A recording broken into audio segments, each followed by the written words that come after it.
पूरी जानकारी के लिए शुक्रिया।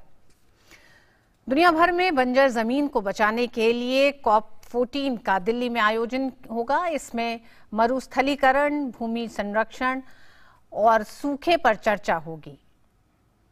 2 से 13 सितंबर तक आयोजित होने वाले सम्मेलन में 200 देशों के 3000 प्रतिनिधि और मंत्रीगण समेत 5000 प्रतिभागी हिस्सा लेंगे। COP14 के कार्यक्रम की घोषणा करते हुए केंद्रीय पर्यावरण एवं वन मंत्री प्रकाश जावड़ेकर ने कहा कि अगले 10 साल के दौरान भारत में 50 लाख हेक्टेयर बंजर जमीन को उपजाऊ बनाया जाएगा। भारत ने अगले 10 साल के दौरान 50 लाख हेक्टेयर बंजर जमीन को उपजाऊ करने का लक्ष्य रखा है। केंद्रीय पर्यावरण एवं वन मंत्री प्रकाश जावड़ेकर ने कहा कि जमीन को बंजर होने से बचाने के लिए आगामी 2 से 13 सितंबर तक दिल्ली में COP14 सम्मेलन का आयोजन होगा। उन्होंने कहा कि इस सम्मेलन में करीब 200 देशों के 5000 से अधिक प्रतिनिधि शामिल होंगे, जो मरुस्थलीकरण, भूमि क्षरण और सूखे जैसी चुनौतियों से निपटने पर चर्चा करेंगे। लगभग 100 देशों के मिनिस्टर्स उस विषय के आ रहे हैं। 3000 से ज्यादा डेलीगेट ऑलरेडी रजिस्टर्ड हुए हैं।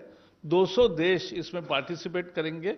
ये 12 दिन चलने वाला, इसमें बहुत सारे एक्सपर्ट्स और बाकी विशेषज्ञ और उसमें काम करने वाले एनजीओ वगैरह भी आते हैं और सबकी अलग अलग चर्चा होती रहती है।